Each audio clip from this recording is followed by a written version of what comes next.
What does love look like when you're not the object of of desire, or when no one's an object of desire?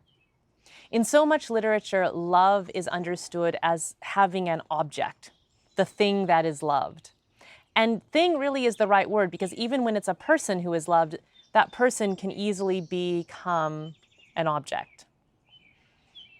One of the things that is so frustrating so often for the stories of women in literature is that they are the subject of the male gaze, a gaze that sees them in terms of what they offer or what they satisfy within the male character. So, what would it be like to be able to love and to be loved without being the object of desire? How do we love and how do we receive love in a way that doesn't somehow put any person in a position of that sort of objectification or that sort of means to someone else's end? How do we do that? Robinson seems very much to be trying to craft a story here where no one is the object of desire, but where everyone is very much wanted, where everyone is bound together by kindness, by a tenderness that sees but that doesn't presume or pity or step in a sort of controlling way. Of course, this isn't the original definition of marriage or love or anything that's given. It's quite telling that on page 75, Lila reflects that she thought that married meant that there was an endless, pleasant joke between the couple that excluded everybody else and that all the rest of them were welcome to admire. And so often that is the way that we see marriage, right? It's something exclusive between these two people, and everyone else can look on, but there's something between these two that it's just between them, and it's special, and it's kind of guarded, and it excludes everyone else. I don't think that's how we see marriage develop through the rest of this book, though. Because we start to see that marriage, especially between the between the Reverend and Lila, starts to be something that calls forth love from the other, but that then causes love to spill out from that relationship into the rest of the community. What do I mean by that? Well, we've already talked about how Lila's able to trust the Reverend after she seems to learn to love other people, that there's something weird going on where she has to learn to extend kindness to others before she's able to trust the Reverend's kindness to her. But we also see in that the Reverend's love for Lila spills out of her into her compassion for the boy.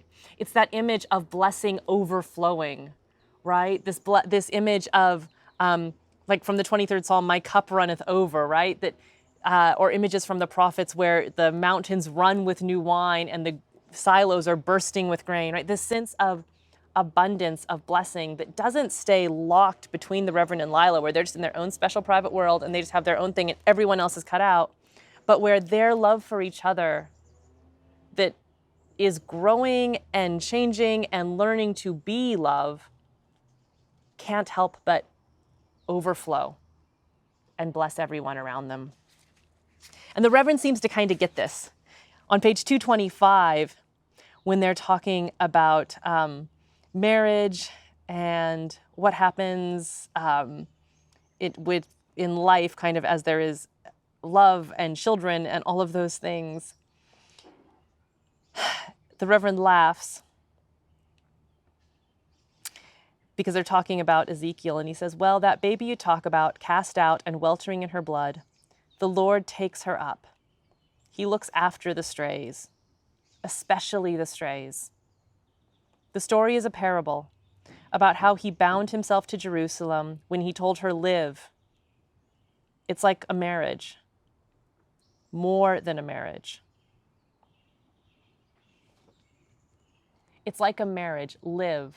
There's something in the Reverend's understanding of marriage and in the understanding of marriage and love that permeates this book, that marriage is not a pleasant joke shared between a couple that others get to admire, but rather this profound force that calls forth life. Love is a profound force that calls forth life. We see this when love takes up the vulnerable, the one who's weltering in the blood, as a blessing, just as Boughton did the child, right? As he took up the child when it was still weltering in its blood, and he blessed it from his very heart. That's what love is, taking up the vulnerable and being a blessing. But what's interesting is that even then, it's not a one-way thing. It's not a sort of paternalism where I have all the things that are good and I'm going to give them to you, poor person who needs them. Because you see, even the Reverend seems to need Lila's love. He is so delighted that she wants to stay in the old house with all of the scratches and kicks and books with scrawls in them, all of his ghosts, that she wants to stay there with them. There's something in him that needs her, the gift of her love and her acceptance of his past and his ghosts too. So we've got that mutuality there. They both need to give love. They both need compassion and tenderness and patience. Even as Lila in particular does need to learn and to receive love. It's interesting too, because when we think about who initiates love in this book, the Reverend, Lila, Doll. I mean, it's impossible to say, right? Because the Reverend sees Lila, but does that initiate love? Lila's the one who actually proposes to him. Is that what initiates love? Or maybe it's Doll who initiates love by kidnapping Lila, by being the one who comes along and sees her and wiping the blood off and taking her. It's impossible to say who actually initiates love in this book. And I think that's actually really important because it reminds us that love is not something that we as people ever really get to initiate, but it's always this thing that is in conversation, that is bouncing off. It starts here. No, it actually started there. No, it started there. It's impossible to find its source. Except, of course, to point to God, who is the source of all love. But even then, this book kind of doesn't exactly trouble that, but reminds us that to even say God is the source of love requires the other to be there.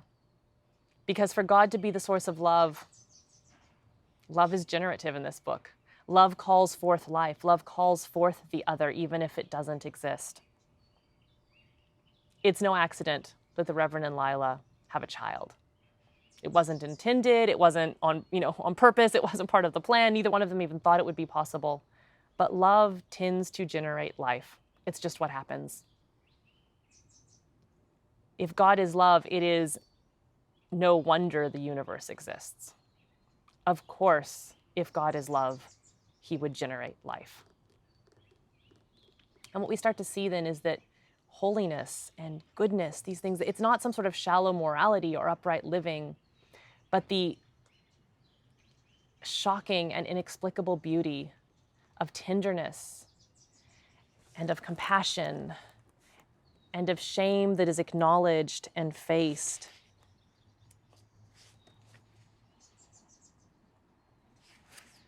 When we have these things and we let grace fall over them,